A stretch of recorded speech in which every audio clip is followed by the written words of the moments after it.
3월, 4월 달 중간고사, 기말고사는 제가 좀 맡아서 또 설명을 드릴 건데요. 출제도 하시고 하고 3월, 4월에 이제 여러분 오늘 보는 거는 3월 달에 공부한 거에 중간고사를 공부한다고 이해하시면 됩니다. 그래서 이제 그동안 배웠던 거 가지고 3월 달 배웠던 걸로 어느 정도 공부했는지 확인해 보는 거라 보시면 돼요. 그럼 이제 첫 번째 문제부터 내용을 본다 한다면요. 오늘 첫 번째 중간고사니까 국토계획법하고 도시개발법까지만 문제가 나가 있어요. 그리고 나머지는 이제 기말고사 때 마무리 볼 겁니다. 그렇죠? 봐보시고요. 그럼 첫 번째 문제가 나오는데요. 저는 이 문제를 풀이할 때 항상 그림책에 몇 페이지 있는지 알려드리고 그림책을 확인하면서 반복적으로 내용을 보게 돼 있거든요. 그래서 이렇게 진행할 거니까 참고하시고요.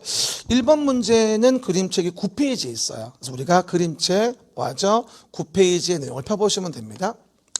그러면 첫 번째 문제는 뭐냐면 기반시설, 도시계획시설, 그렇죠?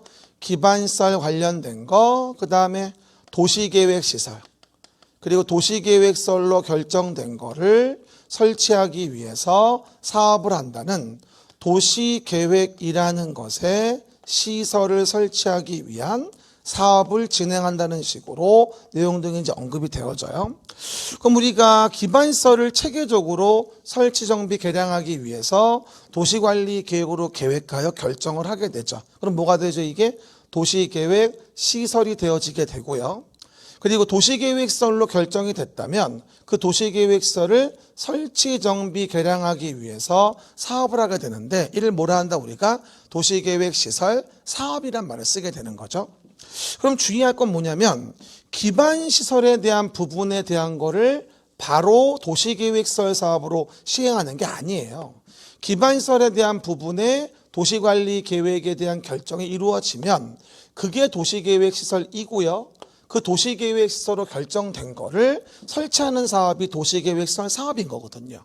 도시계획시설 결정도 안 된 거를 사업을 왜 합니까? 말이 안 되지. 그래서 기반시설에 대한 부분을 바로 사업하는 게 아니라 도시계획시설로 결정고시가 되면 결정된 도시계획시설을 설치, 정비, 개량하기 위해 사업을 하는 걸 도시계획시설 사업이라고 해요. 그래서 1번에 대한 문제는요. 정답이 몇 번이다? 2번일 수밖에 없겠죠.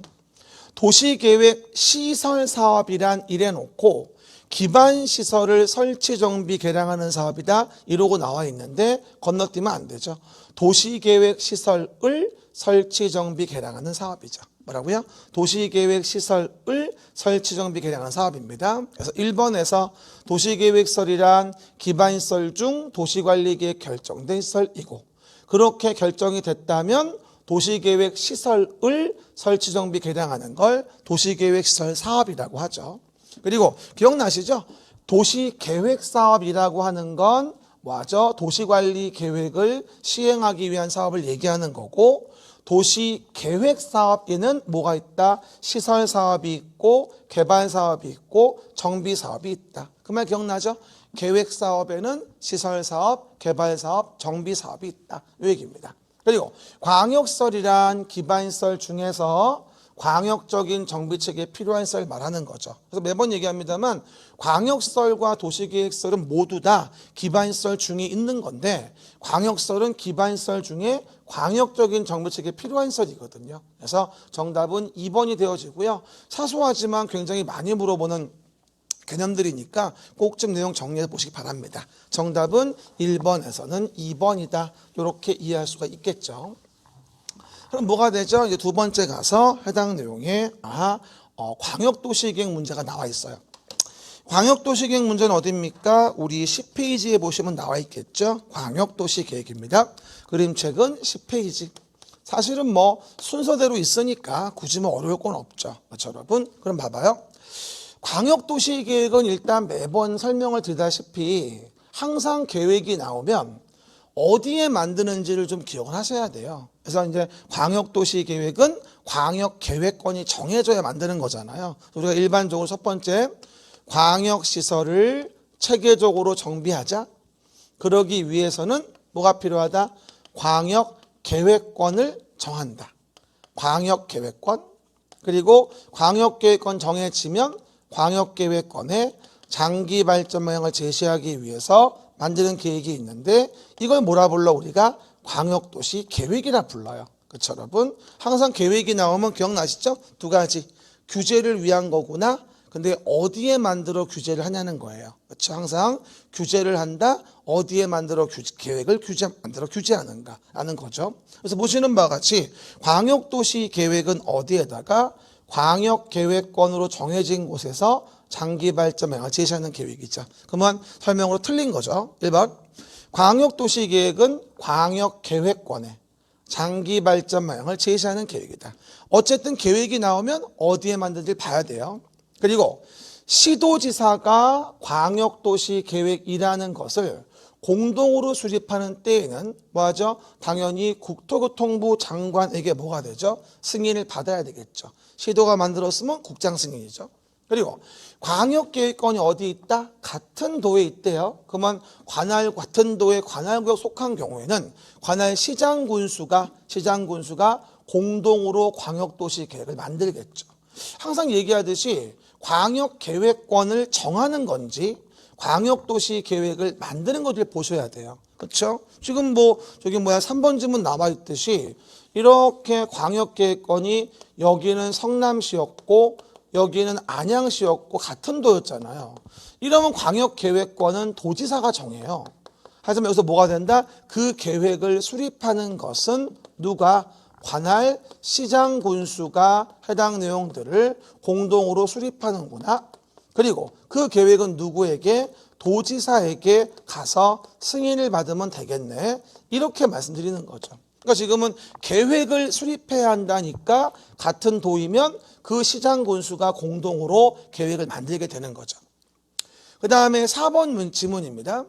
광역도시 계획을 시도지사가 공동으로 수립하는 경우 그 내용에 대해서 협의가 이루어지지 않았다라고 한다면 단독이나 공동으로 조정을 신청할 수 있는 거지 무조건 공동으로 신청하여 하는 건 아니죠. 정답은 4번이죠.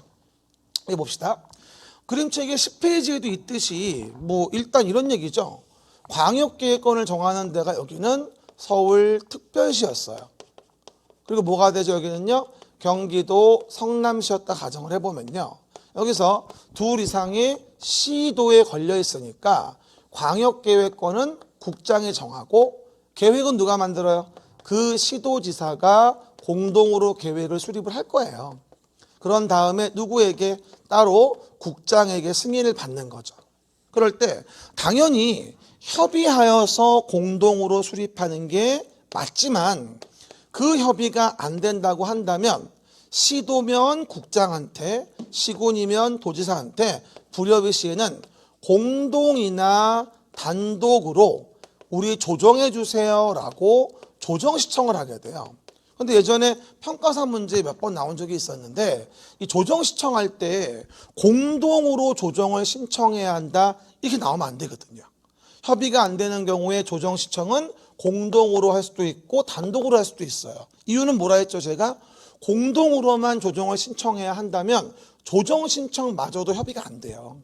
그러다 보니까 공동이건 단독이건 조정을 신청할 수 있다고 얘기하는 것이기 때문에 당연히 공동으로 조정을 신청해야 한다는 말은 4번은 옳지 않은 거죠. 그래서 2번은 4번이 답이고요. 이건 조금 어려웠을 거예요. 그죠? 4번 답입니다. 5번 광역도시 계획의 내용에는 광역계획권의 공간구조와 기능분담에 관한 정책 방향 등이 포함되는 것은 뭐하죠? 일반적인 내용이겠죠. 그래서 광역계획권의 공간구조, 기능분담에 대한 것이 광역도시 계획의 일반적인 내용이 되어집니다. 10페이지의 왼쪽 밑에 보면 제가 살짝 기본적인 내용은 뭐하죠? 적어놨죠. 맞습니다. 그래서 2번 답은 몇 번? 4번이라 이해할 수 있겠고요. 3번으로 갑니다. 그러면 기본계획에 대한 설명으로 옳지 않은 거네요. 도시 기본계획이에요. 그러면 아까 광역도시계획과 다른 점은 뭐다? 이거는 관할 서울시에 만드는 계획이라는 거예요. 아까 광역도시계획은 뭐고? 광역계획권에 만드는 거고. 항상 또 한 번 얘기합니다, 여러분. 계획이 나오면 규제하는 건데 어디에 만들어 규제하는지 봐야 되는 거예요. 항상. 그래야 내용을 파악할 수 있어요. 그러면 기본 계획에 대한 부분은 뭐다? 이렇게 서울시라는 도시에 대해서 서울시장이 도시의 계획을 만들 때 밑그림을 그리기 위한 기본 계획이라는 걸 만든다. 그렇죠? 바탕이 되어주는 기본 지침이죠. 그래서 나중에 관리 계획이라는 거를 만들 때 지침을 주는 게 바로 기본 계획이거든요. 그렇죠? 그 얘기. 그래서 항상 계획은 어디 만드는지 보셔야 되고요. 그러면 요 3번 문제는 그림책의 11페이지에 보시면 오른쪽에 나와 있으니까 참고하시면서 보세요. 그러면 3번입니다. 광역도시계획이 수립되는 시군의 도시기본계획은 광역도시계획에 부합되어야 한다. 뭐하죠? 당연한 거죠. 그 다음에 하위계획은 상위계획에 부합해야 하는 거니까. 두 번째, 수도권에 속하고 광역시와 경계를 같이 하는 시군은 인구 10만 명 뭐하죠? 의 시군은 뭐하죠? 도시기본계획을 수립하여야 한다고 나와 있단 말이죠. 그럼 잘 봐보세요. 수도권에 속한다. 광역시와 경계를 같이 한다. 그리고 인구는 10만 명이다. 그러면 인구만 지금 10만 명 이하일 뿐이지 나머지는 다 기본계획 수립 제외하고는 아무 관련이 없어요. 그렇죠? 그럼 당연히 뭐예요? 수립하여야 돼요.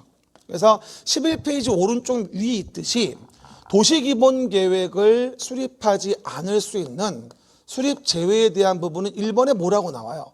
수도권에 속하지 아니하고 광역시와 경계를 같이 하지 아니하는 시군으로서 인구도 10만 명 이하다. 이런 게 모두 만족이 돼야지만이 기본계획을 안 만들 수 있는 거거든요. 시군일 때. 그렇죠. 근데 만약에 수도권에 속하고 광역시와 경계를 같이 한다면 인구가 10만 명 이하이든 말든 어쨌든 기본계획은 만들어야 되거든요. 이거 주의하셔야 돼요. 모두 만족이 돼야 돼요. 1번의 내용에서. 그렇죠, 여러분? 그 얘기. 그럼 1번, 2번은 맞는 지문이에요. 3번. 인접한 관할구역의 전부를 포함하여 기본계획을 수립할 수 있다? 맞죠. 11페이지 오른쪽 중간에 있듯이 인접한 관할의 전부를 포함할 수도 있고 일부를 포함할 수도 있으니까 맞는 거고요. 그다음 네 번째, 시장군수는 도시기본계획을 수립 변경하려면 도지사 승인을 받아야 한다? 당연하죠. 만들었다면 도지사 승인을 받아야죠. 하지만 특별시장같이 큰 도시가 만든 도시기본계획에 대한 부분은 따로 승인을 받는다는 규정이 없어요. 그래서 3번 답은 정답이 5번인데요. 큰 도시의 특별시장, 광역시장, 특별자치시에 대한 부분에 대한 내용과 특별자치도는 뭐가 되어진다? 11페이지 가운데 밑에 있듯이 승인받지 않습니다. 시군일 때만 도지사 승인을 받는 거예요. 그렇죠? 항상 얘기하죠. 다 큰 아들이 50살 먹고 자기의 정신의 멘탈을 뭐하죠? 승인받겠다? 말도 안 되죠. 그렇죠? 그래서 큰 도시는 승인이 없으니까 5번이 답이에요. 그래서 기본계획 나올 때는 큰 도시가 만든 계획인지 도 밑에 조그만 시군이 만든 계획인지에 따라서 내용이 바뀌는 거겠죠. 이 문제는 아마 2번을 오답으로 가장 많이 했을 것 같아요. 그렇죠, 여러분? 그렇게 설정된 답에 빠지지 않도록 하셔야 됩니다. 그렇죠, 여러분? 이게 이제 3번의 내용으로 도시기본계획의 답은 5번이 되어지겠다라고 설명할 수 있겠죠. 그러면 이제 4번 문제로 가서 내용 등을 봐봅시다. 4번 문제는 뭐가 될까요? 도시관리계획의 입안에 대한 문제라고 나와 있습니다. 뭐 항상 보면 관리계획 문제는 뭐 도시관리계획의 입안과 관련 부분이 나오게 되는데 요거는 그림책의 몇 페이지? 12페이지를 펴셔야 되겠죠? 도시군 관리계획이다. 그러면 도시계획 중에서 기본계획의 지침을 받아가지고 관리를 위한 계획을 만들게 되고 요 관리계획은 뭐라 했어요? 우리 서울 시민에게 직접적으로 영향을 미친다고 했죠. 그래서 요 관리 계획을 이유로 우리 일반 서울 시민들은 뭐 할 수 있다? 서울에 대한 시민은 해당 내용 부분의 내용에서 주민이 계획을 만들어 주라고 제안할 수 있는 특징이 있다. 다른 광역도시계획이나 도시기본계획은 만들어 주라고 할 제안을 할 수가 없어요. 왜냐하면 광역도시계획과 도시기본계획은 우리 일반 국민에게 영향을 미치는 계획이 아니거든요. 그러니까 뭐예요?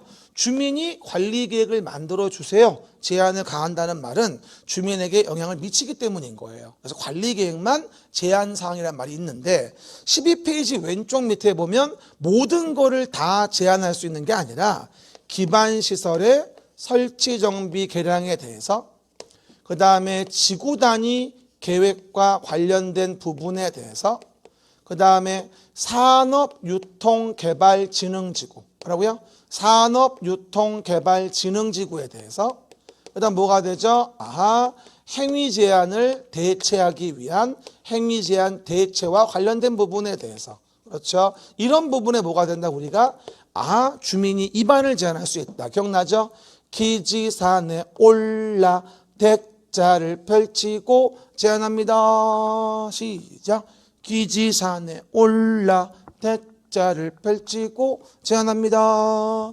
도시관리 계획을 만들어주세요라고 는 제안은 모든 계획의 내용에 대해 다 제안을 할 수 있는 게 아니라 뭐하죠? 나만을 위한 제안이 아닌 우리를 위한 제안일 때 제안이 가능해요. everybody.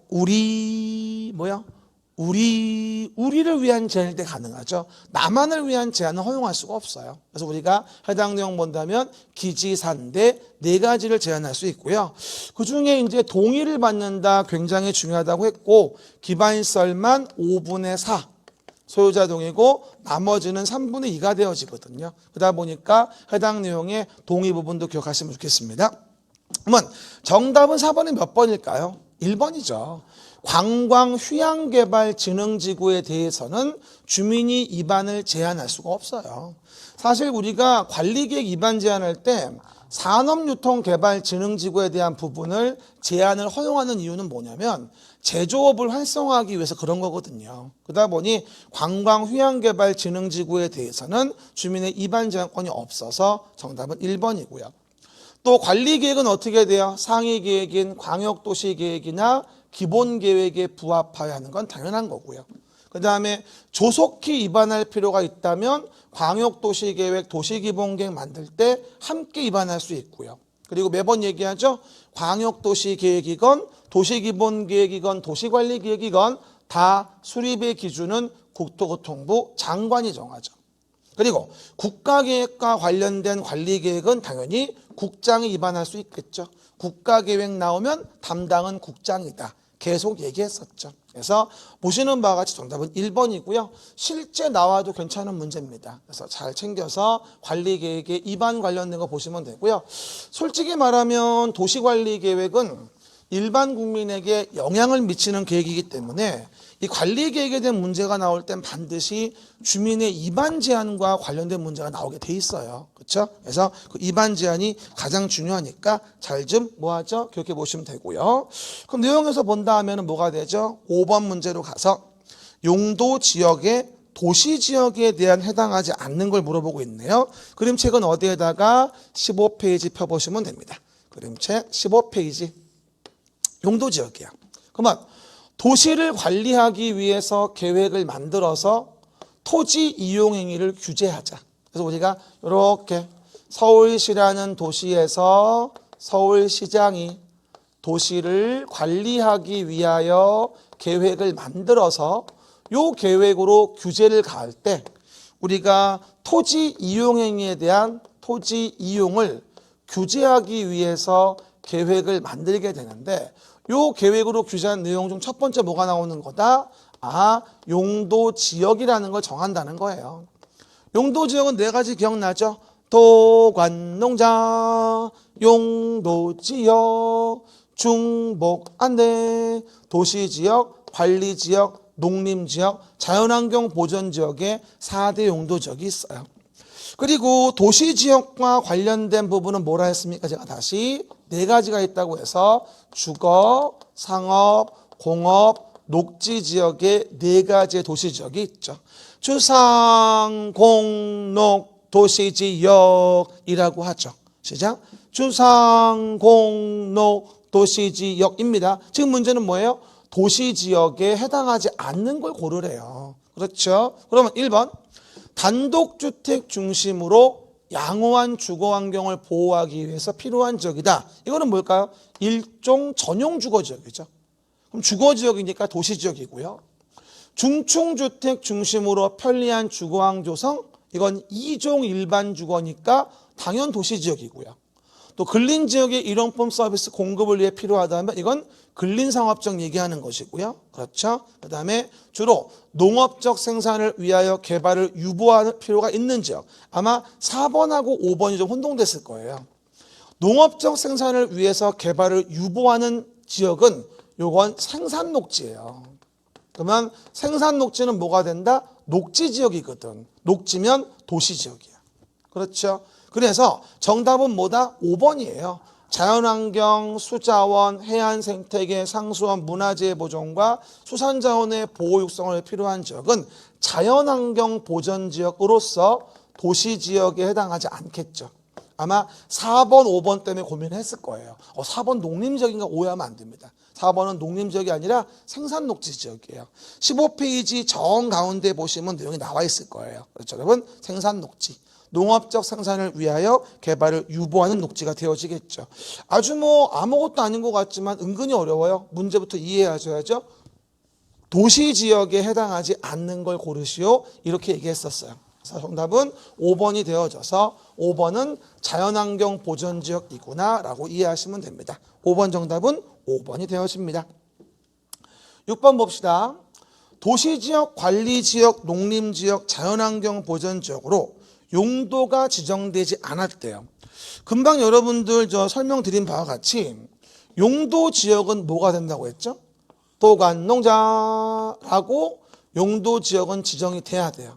그럼 여기서 도간농자로 용도는 지정되어야 되는데 그림책의 15페이지 오른쪽 맨 밑에 보면 자연환경 보전지역이라고 되어 있어서 용도 지역이 아예 미지정된 곳이 있다면 자연환경 보전지역과 같은 제한을 받아요.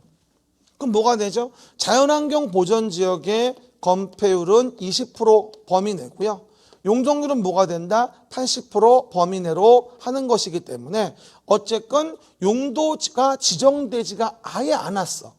도간농자로 아예 지정이 안 됐다고 한다면 이건 자연환경 보전지역 규정을 적용하는 거니까 정답은 3번이 되어져서 자연환경 보전지역 규제를 받고 거기서의 뭐가 된다?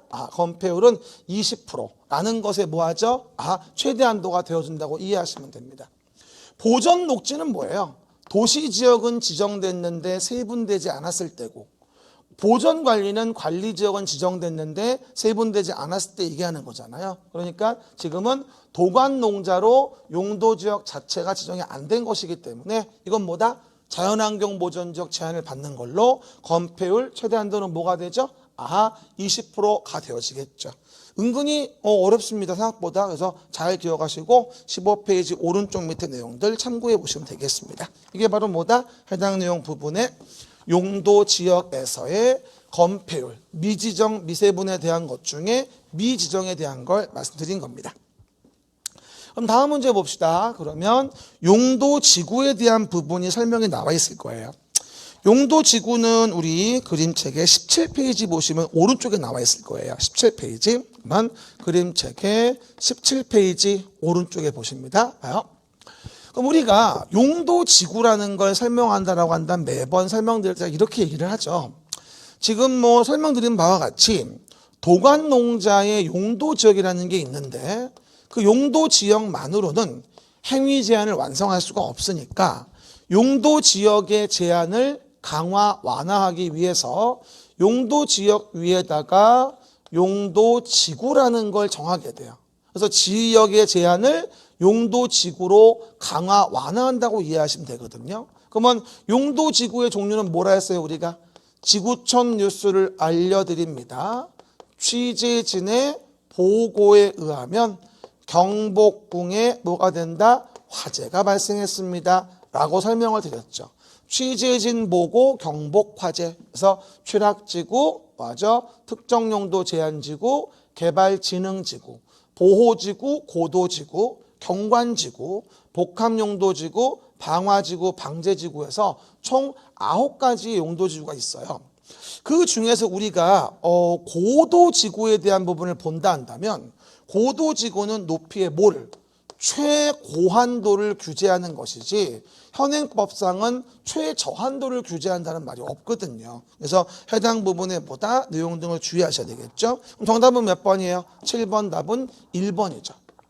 고도지구는 쾌적한 환경 조성, 토지의 효율적 이용을 위하여 건축물 높이의 최저한도를 규제하는 게 아니라 최고한도를 규제할 필요가 있는 게 고도지구예요. 한 번쯤은 나와줘야 되겠죠.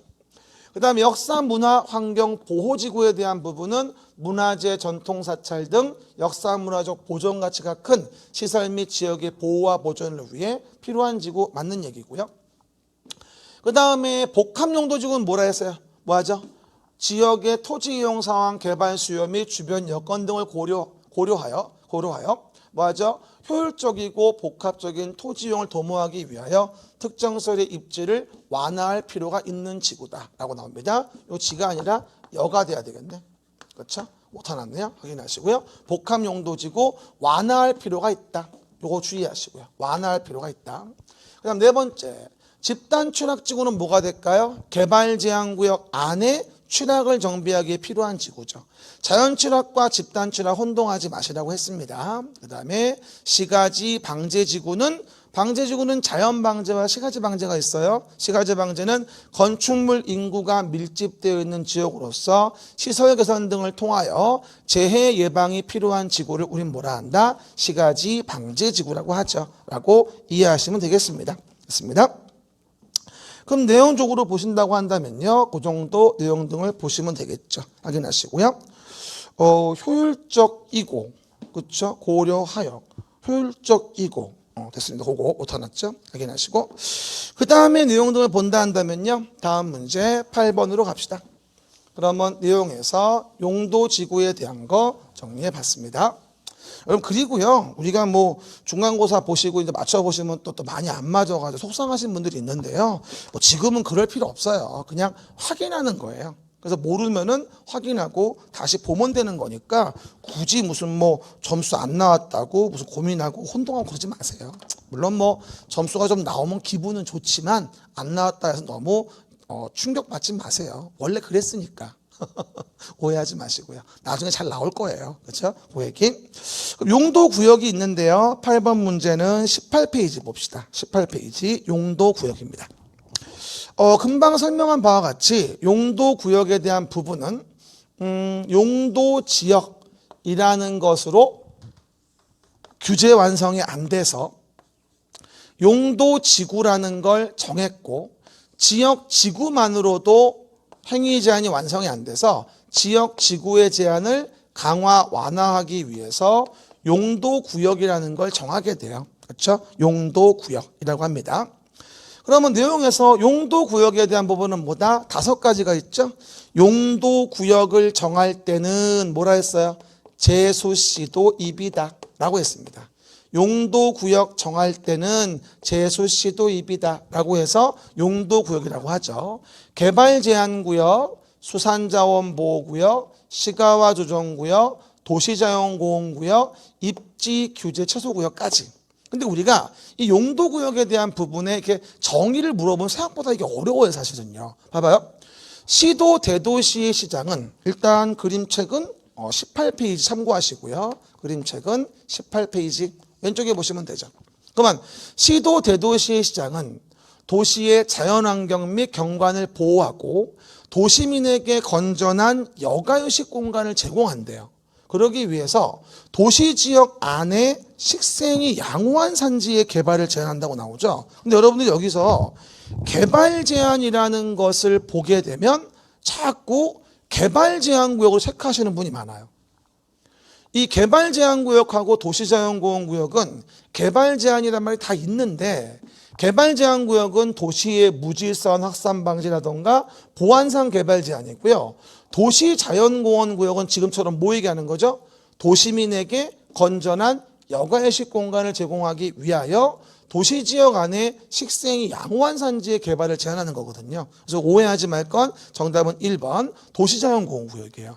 이렇게 간단해 보이지만 이런 식으로 굉장히 많이 기출됩니다. 그래서 우리가 기본에 충실하고 기본적인 조문을 잘 이해하는 게 지금 시기는 무엇보다 중요합니다. 너무 어려운 거 탐구하지 마세요. 어려운 건 어차피 못 맞춥니다. 그렇죠? 8번 답은 몇 번? 1번 도시자연공원구역이라고 이해하시면 됩니다. 그러면 이제 9번 문제로 가볼까요? 9번 문제는 이제 공동구에 대한 부분이 나와 있네요. 공동구도 굉장히 빈출 부분이죠, 요거. 그렇죠? 그래서 그림책으로는 몇 페이지? 페이지 24페이지 보시면 나오겠네요. 그림책 페이지 얼마? 24. 됐죠? 일단 공동구와 관련된 부분에 대해서는요, 거의 요즘 평가서나 중개사나 굉장히 잘 나오는 부분 중에 하나인데, 공동구는 원래 유통 공급 시설이에요. 24페이지 왼쪽에 있듯이. 그러다 보니까 이렇게 보는 거죠. 일단 기반 시설이라는 거의 종류 중에서 교공, 유공, 방보환 중에서 유통 공급 시설이 있어요. 뭐라고요? 유통 공급 시설. 그래서 유통 공급 시설로서 우리가 공동구라는 게 있다고 얘기를 하는데, 이 공동구와 관련된 부분에 대해서 이렇게 일정하게 도로가 있고, 그렇죠? 거기다가 이런 식으로 뭐가 된다? 이렇게 도로 밑에다가 둥그런 관을 묻어놓고 여기다가 전기, 전화, 가스 등 배관을 공동으로 수용해서 미관 개선, 도로 구조 보전, 교통의 원활한 소통에 기여하기 위해 설치하는 시설물을 뭐라 한다? 우리가 공동구라고 해요. 공동구는 유통 공급 시설입니다. 설치하려면 당연히 도시관리 계획으로 계획하여 결정을 하여야 합니다. 그래야 설치할 수 있는 거니까. 그렇죠? 이건 예외가 없죠, 공동구는. 그 다음에 200만 제곱미터를 뭐다? 초과하는 도시개발 사업. 그러니까 200만 굉장히 중요해요. 200만을 초과하는 도시개발구역, 정비구역, 택지개발지구에 대한 사업의 시행자는 공동구를 설치해 줘야 돼요. 그리고 가스관이나 하수도관은 폭발 위험이 존재할 수 있으니까 공동구 협의회의 심의를 거쳐 수용할 수 있는 거고요. 그리고 정답은 5번인데, 공동구 관리자인 서울시장은 3년마다가 아니라 5년마다 공동구의 안전 및 유지관리 계획을 수립 시행해야 되거든요. 3년마다가 아니라 5년마다가 되어져요. 이것도 뭐 여러 번 나왔던 지문 중에 하나예요. 아주 기본적이면서 중요한 부분이죠. 그래서 9번 답은 몇 번? 5번이라고 봐서 5년마다 뭐하죠? 공동구 유지관리 계획을 만들어줘라. 우리가 이렇게 이해해 볼 수 있겠죠. 그러면 10번 문제로 갑시다. 자, 그러면 이제 10번 문제 좀 봐봅시다. 도시계획시설 사업의 이제 장기 미집행으로 인한 이제 매수 청구에 대한 부분인데요. 우리 그림책을 보시면 26페이지, 페이지 26페이지 보시면 그림책에 나와 있죠. 일단은 매번 얘기하죠. 도로 등에 대한 기반시설을 만든다라고 얘기를 하죠. 그러면 해당 내용 부분에 대해서 여기 이제 토지를 가진 자가 있죠. 그러면 얼렁얼렁 사업을 진행해 줘야 되는데 사업을 시행하지 않으면서 계속 10년이 지나도록 사업을 안 하고 있다, 이 얘기예요. 그럼 10년 지나도록 사업이 미집행되고 있고 해당 내용에 뭐다? A에 대한 토지에 대한 지목이 만약에 대지인 토지의 소유자다 라고 한다면 이런 경우는 특별시장 등 매수 의무자한테 가서 야, 니네가 사업하는 거 관심 없으니까 내 토지 사가 라고 해서 매수 청구라는 걸 할 수 있다고 얘기를 하죠. 그래서 매번 뭐라 했습니까? 열대치고 매수 청구하자라고 얘기했죠. 장기 미집행 방지를 위한 A의 소유자 보호를 위한 대책인 거죠. 그럼 뭐가 됩니까? 6개월 이내에 뭐가 되죠? 매수 여부를 알려줘야 되고, 매수하기로 했다면 몇 년? 2년 이내에 뭘 해줘야 돼? 매수를 해줘야 합니다 라고 얘기하는 거죠. 그리고 6월이 2년 매수할 지어다. 열대치고 매수 청구하면 6월이 2년 매수할 지어다. 매수한다면 뭐예요? 매수 대금은 현금으로 주는 거죠. 하지만 예외적으로 채권을 발행해 지급할 수 있는 경우 등이 있다. 어떨 때요? 토지 소유자가 원한다라거나 부재부동산 비현무용 토지 같은 거는 3천만 원 넘는 금액에 대해서는 채권을 발행할 수 있는데, 하나 주의할 건 채권의 발행은 아무나 할 수 있는 게 아니라 지방자치단체라는 것에 대한 부분만 채권을 발행할 수 있어요. 아무나 채권 발행할 수 있는 게 아니라 가장 공익도가 높다고 느끼는데 돈이 없는 단체가 지자체거든요. 그래서 지방자치단체일 때에만 채권 발행할 수 있는 거지, 무슨 토지주택공사 이런 자들이 채권 발행할 수 있는 거 아니거든요. 그래서 지자체인 경우만 채권 발행 가능하다, 사유와 함께 이해하시면 되겠죠. 그리고 해당 내용 부분에서 매수하지 않는다고 했다거나 매수한다 놓고 매수할 수 없다면 뭐가 되죠? 이럴 땐 허가받아서 3층 이하에 대한 부분의 단독주택 1종 근린생활시설과 2종 근린생활시설의 일부를 허가받아 설치할 수 있다고 했었죠. 그래서 보시는 바와 같이 10번 국토계획법령상 도시계획설 사업이 장기 미집행에 따른 매수 청구에 대한 설명으로 틀린 거라고 나오죠. 매수 청구. 첫 번째, 도시계획설 결정 고시일로부터 10년 이내에 사업이 시행되지 않은 경우는 매수 청구할 수 있고, 지목이 대인 토지, 건축물, 정착물 포함해서 소유자가 특별시장 등에게 매수 청구할 수 있죠. 특별시장 등이 원적인 매수 의무자니까. 그럼 매수 의무자는 뭐예요? 매수 청구를 받고 나서 6개월 이내에 매수 여부를 결정하여 소유자 등에게 알려줘야 한다고 얘기를 했고요. 그렇죠? 그리고 4번 질문을 본다면 매수 의무자는 매수 청구를 받은 토지를 매수할 때에는 채권을 발행하여 지급하여야 하나? 뭐라는 거야? 현금이지. 그렇죠. 그리고 지방자치단체는 채권을 발행할 수 없다. 뭐라는 거야? 지방자치단체는 예외적으로 채권을 발행할 수 있다고요. 그래서 이 문제 답은 몇 번? 4번이라고 이해해 보시면 되겠죠. 됐습니다. 한 번 더. 매수 의무자는 매수 청구를 받은 토지를 매수를 할 때는 현금으로 대금을 지급해야 되는 거야. 채권을 발행해 지급하는 게 아니고. 그리고 지방자치단체인 경우는 채권을 발행해 지급할 수 있다고요. 잘못된 질문이죠. 정답은 4번이고요. 매수하지 아니하기로 결정한 경우는 매수 청구를 뭐하죠?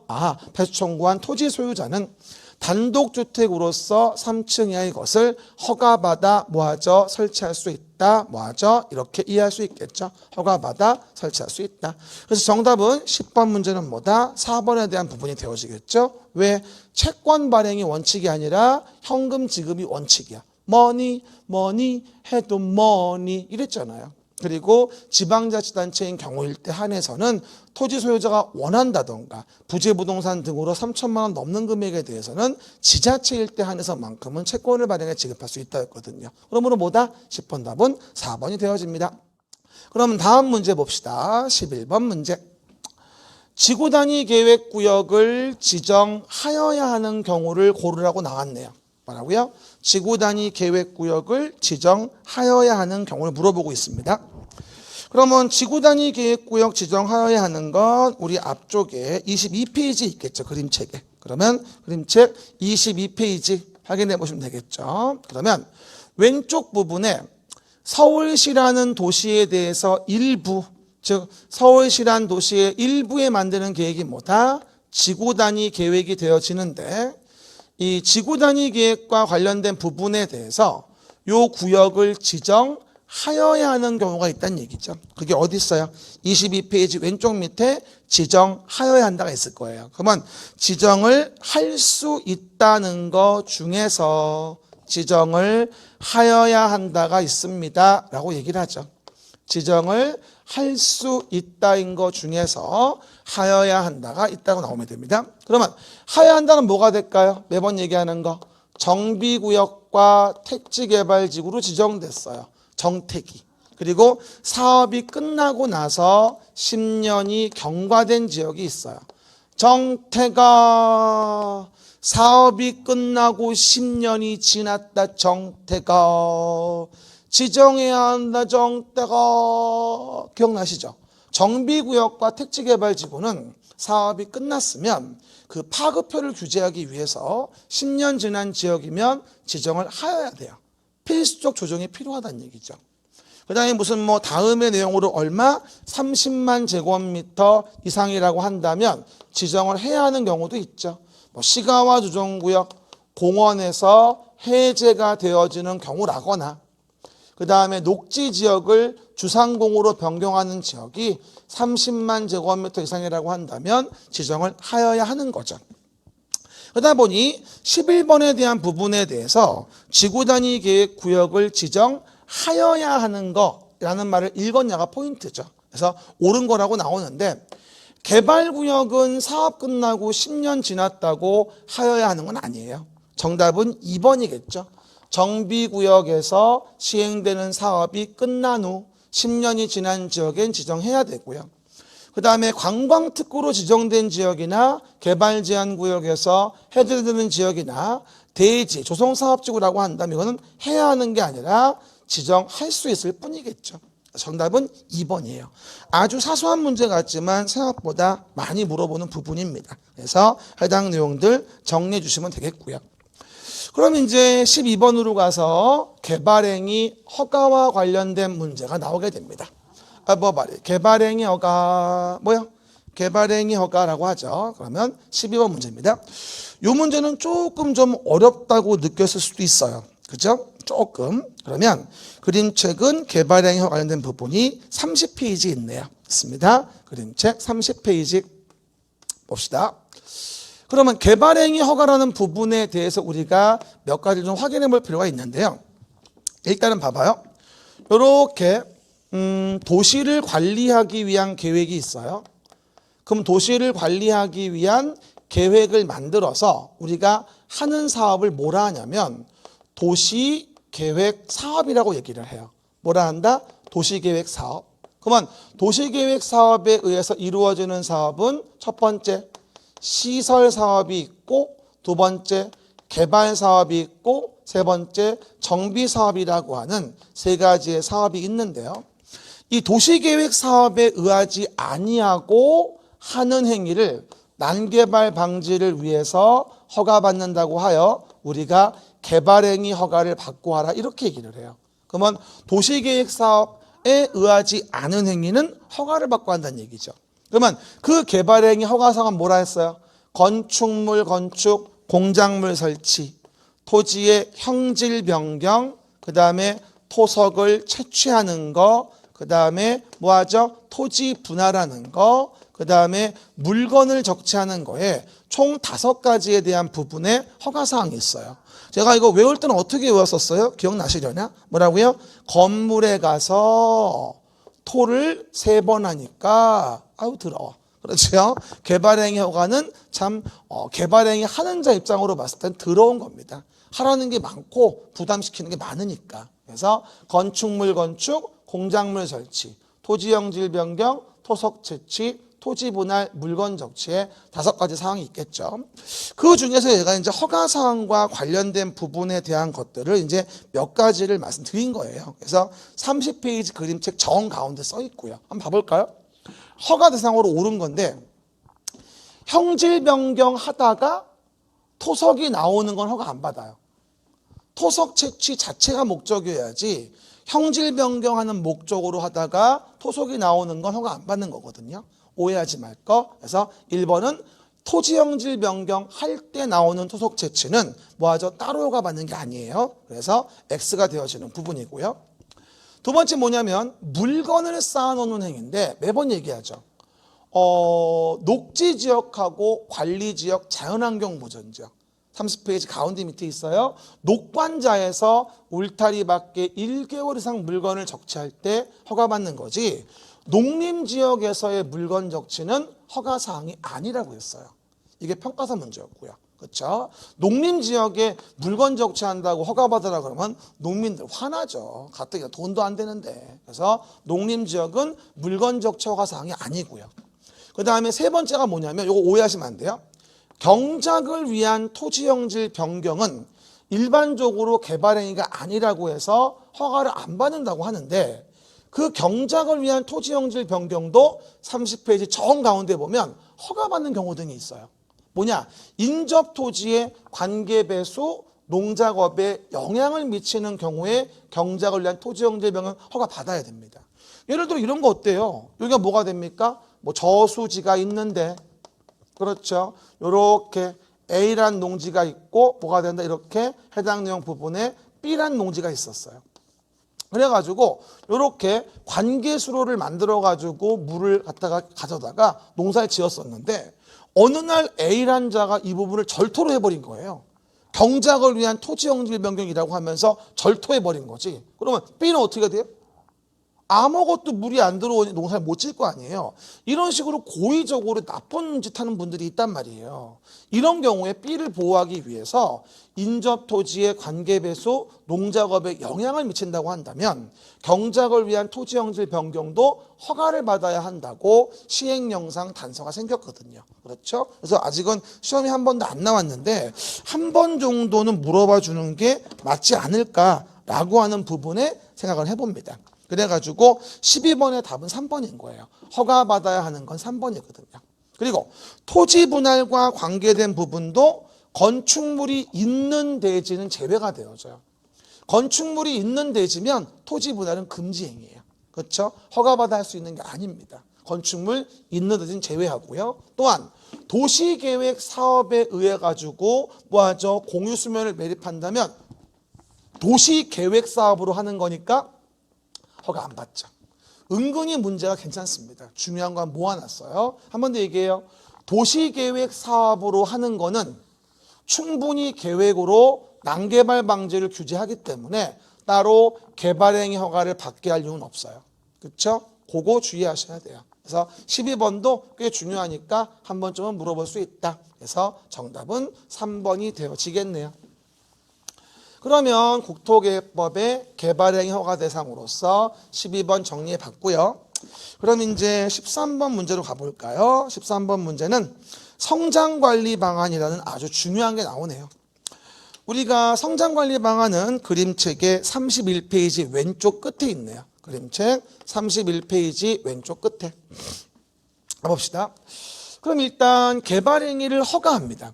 그럼 우리가 서울시에 대해서 특별시장이 개발행위를 허가한다면 일단 난개발 방지를 위해서 여러 가지 기준에 맞아야만 허가를 내주게 됩니다. 그러다 보니까 뭐 도로 등의 기반시설 같은 것도 뭐가 된다? 만들어줘야 되고 기반시설 배치 규모, 그죠? 그 다음에 건축물에 대한 용도 제한, 건폐용 종류. 이와 같은 건축물의 용도도 아무거나 못 짓고 난개발 방지를 위해서 용도 제한도 가하고 그 다음에 건폐율이나 뭐 용적률 같은 것도 어떻게 할지 이런 것도 정해주고 그렇죠? 기반시설에 대한 배치 규모에 대한 부분도 적정하게 나와줘야 되고 그러니까 이와 같은 지구 단위 계획과 비슷한 내용들은 사실은 지구 단위 계획으로밖에 못했어요 원래는. 그런데 지구 단위 계획이라는 게 서울시 일부에 만들어지는 거라 뭐 서울시 전체에 만드는 게 아니잖아요. 그러다 보니까 개발행위 허가할 때도 지구 단위 계획을 만들지 않았지만 지구 단위 계획을 만든 것처럼 난개발 방지를 위해서 뭔가 새로운 제도가 필요했었어요. 그래서 성장관리 방안이라는 것을 새로 도입을 하게 돼요. 어디에서? 해당 내용의 개발행위의 발생 가능성이 높은 어디? 유보용도 지역이라는 것과 보전용도 지역에 대해서는 성장관리 방안을 만들고 앞으로 개발행위의 발생 가능성이 높은 곳이기 때문에 지구 단위 계획을 안 만들었지만 만든 것처럼 성장관리 방안이란 기준을 제시해 놓고 야, 이 동네에는 이렇게 기반시설 배치 규모하고 건축물 용도 제한하고 건폐용 종류 마저 허가내 줄 거야 라고 구체적인 기준을 제시하게 돼요. 이게 바로 성장관리 방안이에요. 한 번 더 나올 때가 됐는데요. 과거에 한번 물어본 거는 뭐예요? 성장관리 방안을 수립할 수 있는 곳이 아닌 거라 그래서 시가와 용도는 성장관리 방안을 수립할 수 없거든요. 기본적으로. 왜? 시가와 용도가 어디예요? 주거, 상업, 공업지역으로 여기는 이미 개발이 끝난 동네이기 때문에 개발행위의 발생 가능성이 높지 않아요. 그래서 성장관리 방안을 만들 수 있는 곳이 아니에요. 하지만 나머지 어디 유보용도와 보존용도에 대해서는 성장관리 방안을 만들 수 있고 거기에 그 내용은 기반시설 배치 규모와 건축물 용도 제한, 건폐용 종류에 대한 내용을 반드시 포함해서 난개발을 막으라고 하는 거예요. 지구 단위 계획이 없어도 지구 단위 계획을 만든 것과 같은 효력을 구가하기 위한 것이었죠. 그래서 보시는 바와 같이 뭐예요? 유보용도, 보존용도 지역에 대해서 수립하는 성장관리 방안에는 다음의 사항이 포함되어야 한다. 반드시 필수 포함. 그래서 틀린 거라고 나오죠. 그러면 건축물 용도 제한, 건폐용 적률, 건축 기반시설 배치 규모는 맞지만 건축성 계획을 포함해야 한다는 아니거든요. 아예 건축성 계획은 성장관리 방안 내용에 있지도 않아요. 그게 바로 지구 단위 계획과는 다른 점이긴 한데 어쨌건 여기는 건축성 계획은 성장관리 방안 내용이 아닙니다. 한 번은 나올 것 같아요. 아무리 봐도 성장관리 방안 내용 31페이지 왼쪽 끝에 있으니까 잘 확인해 보시면 됩니다. 이래서 우리가 내용 봤고요. 다음은 개발밀도 관리구역과 관련된 부분을 봐봅시다. 개발밀도 관리구역 시작. 개발밀도 관리구역. 그래서 개발행위 허가와 관련된 목적성 구역이 있다. 뭐라고요? 개발행위 허가와 관련된 목적성 구역이 있다. 이게 개발밀도 관리구역이죠. 절대 개발밀도 관리구역은 도시를 관리하기 위한 계획으로 계획하여 정하는 것이 일단 아니에요. 아니에요. 도시관리 계획 내용이 아니고 뭐하죠? 요렇게 당의 동네가 예를 들어 주거지역이었고 상업지역이었고 공업지역이었어요. 그럼 기존의 개발 밀도가 굉장히 높겠죠. 그런데 이런 동네에서 이렇게 A라는 자가 개발행위 하려고 하는데 전면부의 도로가 굉장히 좁아요. 그러면 도로가 좁아서 이렇게 건물을 짓고 나면 이 용적을 도로가 받아주지 못할 것 같아요. 그러니까 통행이 어려워지는 거죠. 그러다 보니 야, 안 되겠다. 도로 좀 넓혀봐 라고 했는데 도로를 넓히기가 곤란했어요. 땅값이 비싼 등등등 이유로.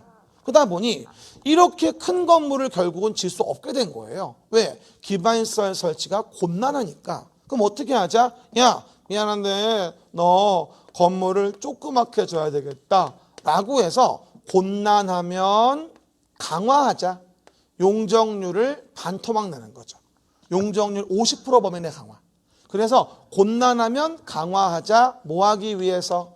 개발의 밀도를 관리하기 위해서.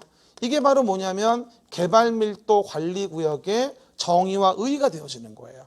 그러니까 기반시설 설치가 곤란하다면 뭐하죠? 강화하는 거야. 건물을 크게 못 짓게 하는 거지. 그러면 곤란하면 강화하자. 개발밀도를 관리하기 위해서. 이걸 물어보는 거예요. 개발밀도 관리구역 아니면 기반시설 부담구역은 거의 매년 나오는 부분이잖아요. 그래서 그림책에 32페이지 참고하십니다. 32페이지 왼쪽에 나와 있죠. 개발밀도 관리구역 설명 중 틀린 거죠. 1번 개발로 인하여 기반시설이 부족할 것으로 예상되나 설치가 곤란한 지역을 대하여 지정할 수 있다. 곤란. 2번 특별시의 경우에는 특별시장이 어디? 주거지역, 상업지역, 공업지역에 지정할 수 있다. 개발밀도가 높아야 정할 의미가 있겠죠. 또 특별시의 경우 특별시장은 지방도시기관의 심의를 거쳐서 도시관리 계획으로 결정고시한다? 다 좋은데 도시관리 계획이 아니죠. 개발밀도 관리구역과 기반시설 부담구역은 도시관리 계획으로 계획하여 정하는 게 아니거든요. 그거를 주의하셔야 돼요. 그리고 당의 용도지역에 적용되는 용적률 최대 한도의 50% 범위 안에서 용적률을 강화 적용하고 또 경계는 도로, 하천 그 밖에 특색 있는 지형지물을 이용해서 경계선이 뭐다? 분명하게 구분되도록 해줘야 됩니다. 그렇지 않으면 분쟁이 생겨요. 그렇죠? 그래서 국토계획법의 14번 답은 3번이 답이다. 도시관리 계획으로 계획하여 정하는 게 아니다. 모는 개발밀도 관리구역은. 그럼 이제 개발법으로 가서 15번 문제 봅시다. 15번 문제는 어디 되어 있을까요? 우리 그림책의 34페이지 봐봅시다. 그러면 그림책 34페이지에 도시개발법이 보이게 됩니다. 도시개발법. 그러면 사업이 있기 전에 이렇게 산이었고 논밭이었고 했던 동네를 새로운 단지와 시가지를 만든다고 해서 이렇게 사업을 하게 됩니다. 신도시를 만들기 위해서 토지구역을 정리하는 거죠. 이걸 뭐라 하냐면 우리가 도시개발 사업이라는 말을 쓰게 돼요. 우리 뭐 강서 마곡지구, 그 다음에 무슨 뭐 송파 위례지구 이런 데라고 이해하시면 돼요. 그러면 개발 사업이 이루어지면서 이렇게 신도시를 새로 만드는구나 이렇게 얘기했어요. 그렇죠? 근데 문제는 이 개발 사업이 시행이 이루어질 때 토지 등을 A란 토지에 대한 부분을 수용해서 사업을 시행하고 만들어진 토지를 공급하고 수용하여 시행하고 공급하자 이런 절차를 거쳐서 뭐가 된다? 해당 내용을 진행하게 되는데 땅값이 너무 비싸요.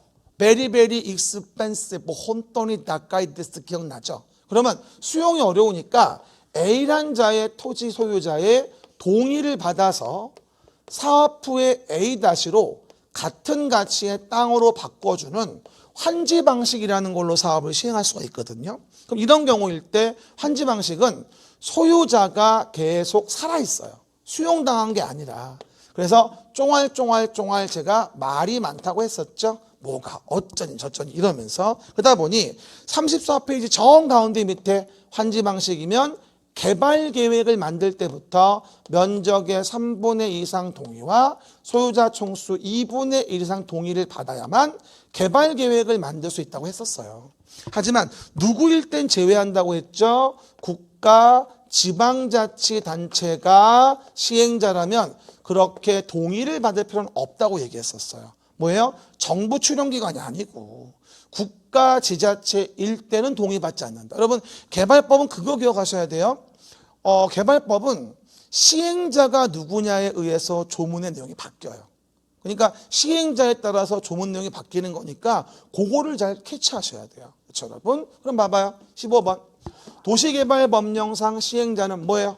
환지 방식으로 도시개발 사업에 대한 개발계획 수립하려면 토지 면적에 뭐가 되죠? 3분의 2 이상 해당하는 토지 소유자와 그 지역 소유자 총수의 2분의 1 이상 동의를 받아야 한다.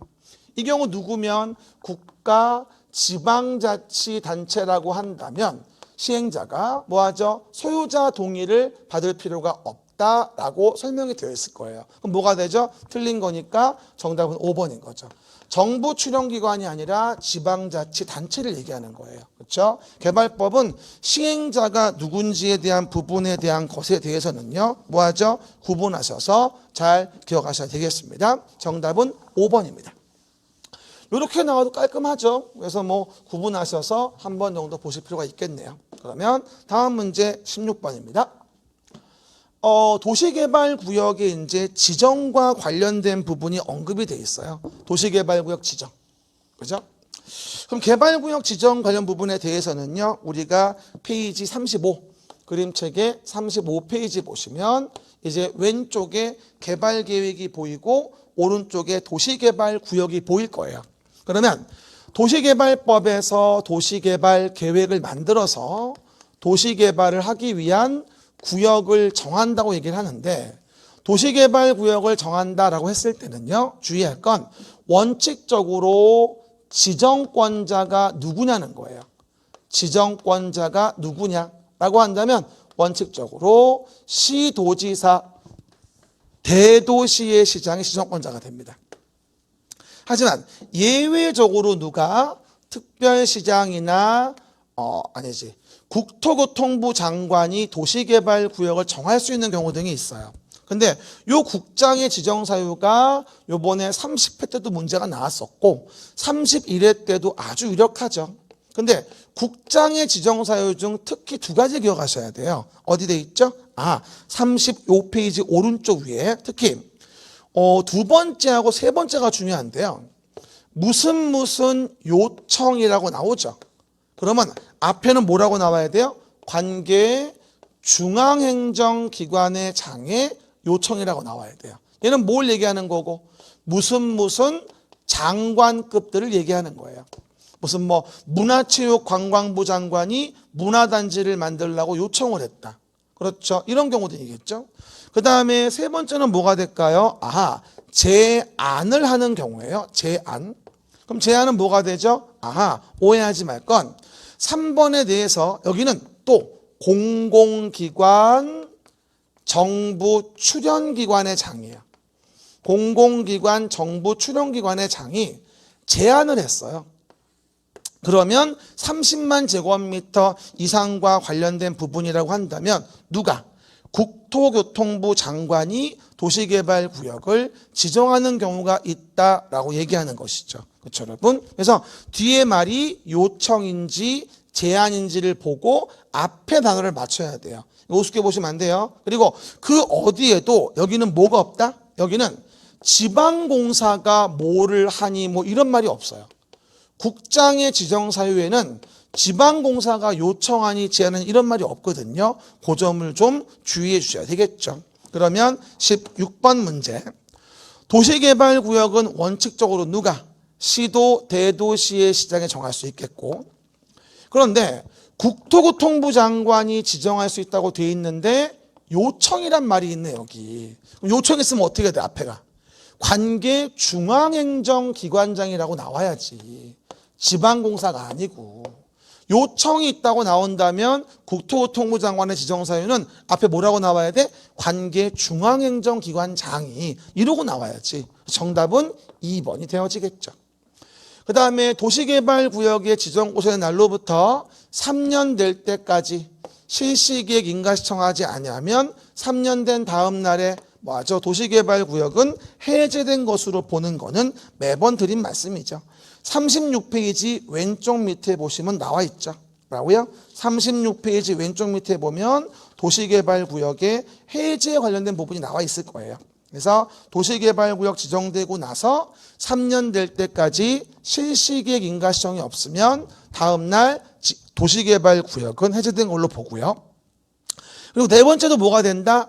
일반적인 뭐가 됩니까? 제한은 국가지자체 조합을 제외한 시행자는 특별자치도 시군구장에게 도시개발구역의 지정을 제한할 수 있다고 4번에 보일 거예요. 요건 또 4번 지문은 어딨냐면요. 35페이지 오른쪽 밑에 있죠. 라고요? 4번 지문은 35페이지 오른쪽 밑에 있을 거예요. 일반적으로 도시개발구역을 제한할 때 제한을 받는 상대방은 누구다? 특별자치도 시군구장에게의 제한이거든요. 그래서 국장에게 제한이 아니고 특별자치도 시군구에게 제한하는 것은 국가지자체 조합을 제외하고는 뭐가 되어진다? 제한할 수 있거든요. 맞는 얘기예요. 제가 저번에 마지막 강의할 때 아주 많이 강조했던 부분이죠. 제한이라는 말이 나오면 국장에게의 제한인지 아니면 특별자치도 시군구장에게의 제한인지 구분을 하셔야 돼요. 누구에게의 제한인지를. 그렇죠? 저번에 수업했을 때 얘기했듯이 주의합시다. 그리고 지정하는 면적이 얼마입니까? 100만 제곱미터 이상이라고 한다면 국장과 협의하게 되는데 이것도 35페이지 오른쪽 위 지정권자 제목 옆에 써 있죠. 100만 제곱미터 이상이면 국장과 협의하는 면적이 되어지고요. 100만 이상이면 공청회를 개최할 의무가 있긴 합니다. 이게 도시개발구역에 대한 부분의 내용인데 조금 좀 어려운 문제 이거는요. 그렇죠? 좀 상급의 문제라고 이해하시면 돼요. 아마 많이들 못 맞췄을 거예요. 기본적으로. 그래서 나중에 또 다시 한번 수업할 때 자세히 말씀드릴 겁니다. 이래서 16번 답은 2번이 되어진다라고 설명하시면 되겠죠. 몇 문제 안 나왔습니다. 화이팅 합시다. 17번 봅시다. 17번은 뭐가 될까요? 조합의 임원에 대한 부분이라고 나와 있네요. 그럼 조합의 임원은 37페이지죠. 그림책의 37페이지에 보시면 우리가 조합과 관련 부분이 나오게 됩니다. 도시개발조합은 워낙 쉬워서 바로 봅시다. 조합의 임원에 대한 설명 틀린 거. 조합에는 조합장 1명과 이사, 감사, 임원을 두겠죠. 2번, 조합의 임원은 의결권을 가진 조합원이어야 하고 정관 정하는 바에 따라서 총회 선임을 하겠죠. 임원은 대의원에 선임할 수가 없어요. 워낙 중요한 일이라. 3번, 조합의 임원은 같은 목적 사업을 하는 다른 조합의 임원 직원을 겸할 수는 없고요. 그리고 4번, 파산 선고를 받은 자로서 복권된 후 1년이 지나지 아니한 자는 임원이 될 수 없다? 이 뒷부분이 말도 안 되는 소리야. 지금 뒷부분이. 파산 선고 받고 나서 복권됐으면 임원 될 수 있어요.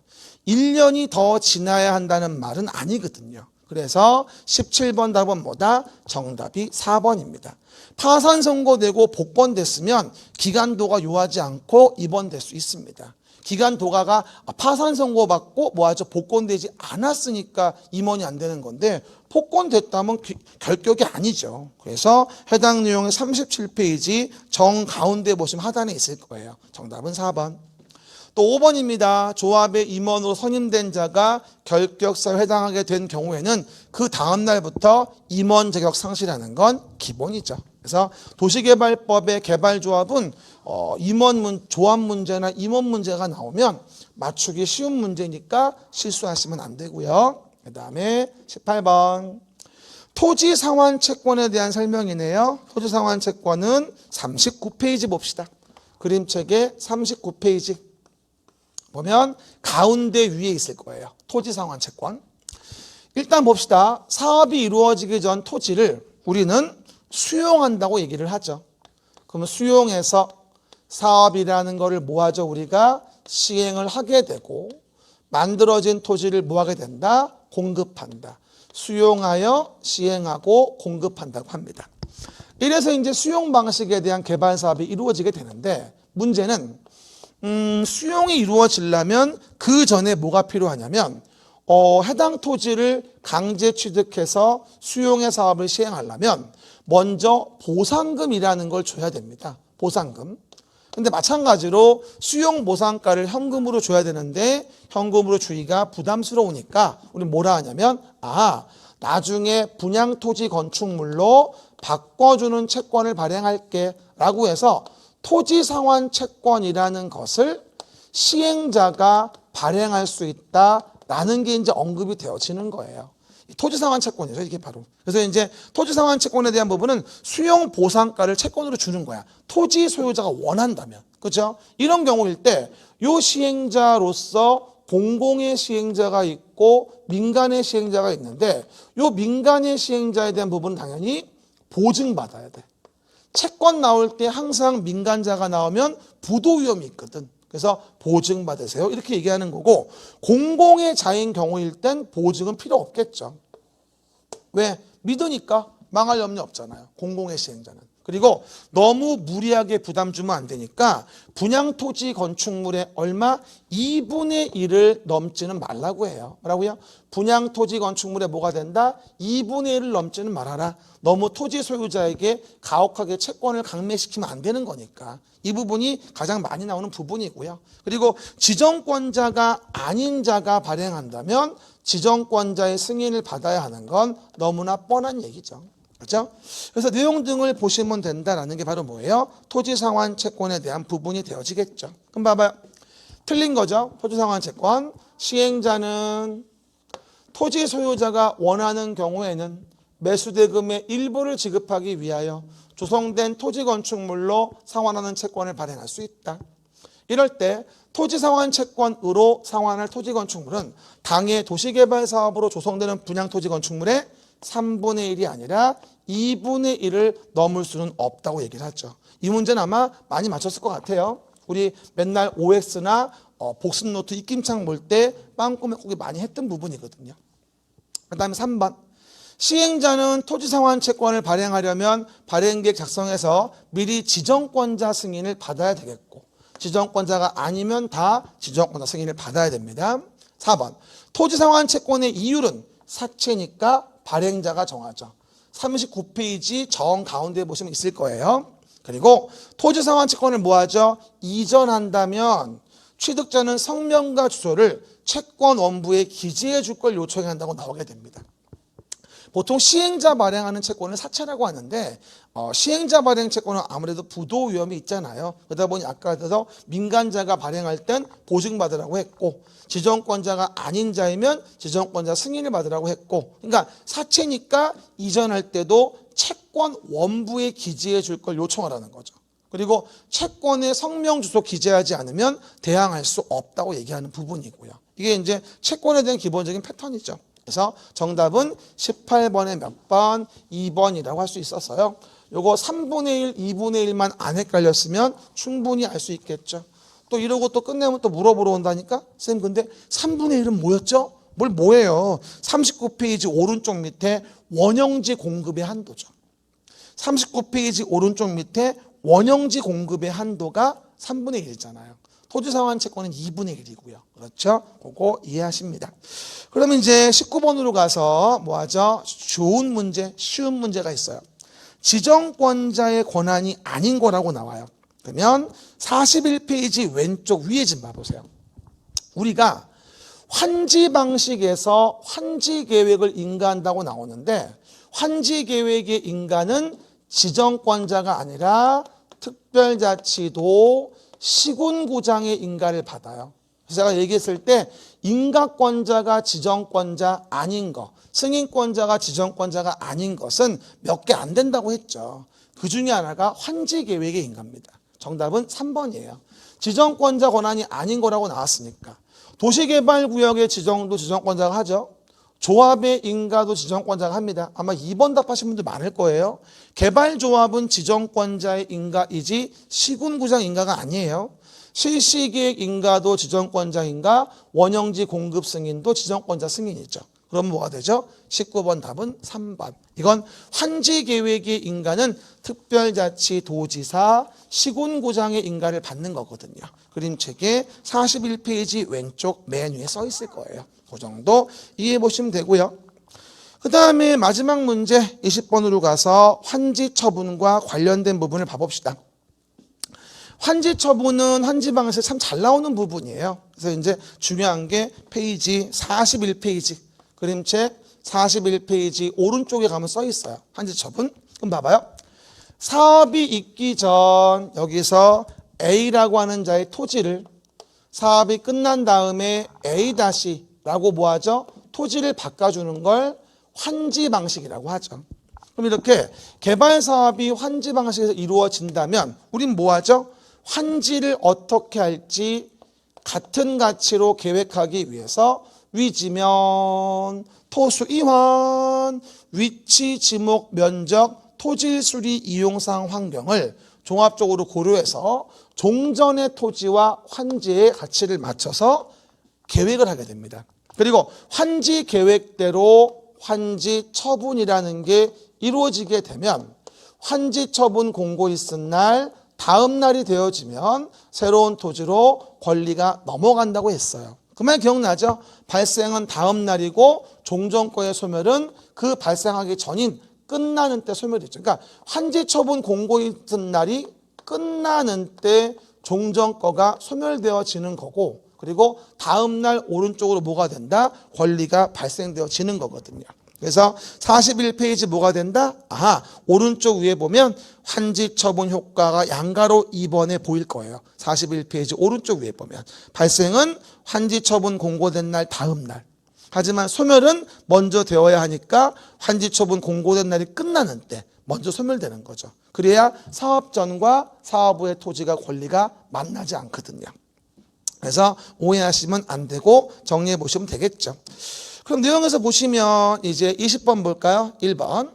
환지 계획에서 정하여진 환지는 그 환지 처분이 공고된 날 다음 날부터 종전의 토지로 본다. 즉 이쪽으로 다음 날 권리가 넘어왔다는 얘기죠. 맞는 얘기. 2번. 환지 계획에서 환지를 정하지 아니한 종전 토지 있던 권리. 그럼 만약에 종전 토지 이렇게 뭐하죠? B라는 땅이 있었는데 환지가 부지정됐다. 그러면 이 토지의 권리는 먼저 소멸돼야 여기 발생하는 권리와 안 만나니까 그 전에 환지 처분 공고 있은 날이 끝나는 때 소멸된다라고 하는 거죠. 그렇죠? 끝나는 때 소멸. 소멸은 끝나는 때, 발생은 다음 날입니다. 그 다음에 세 번째.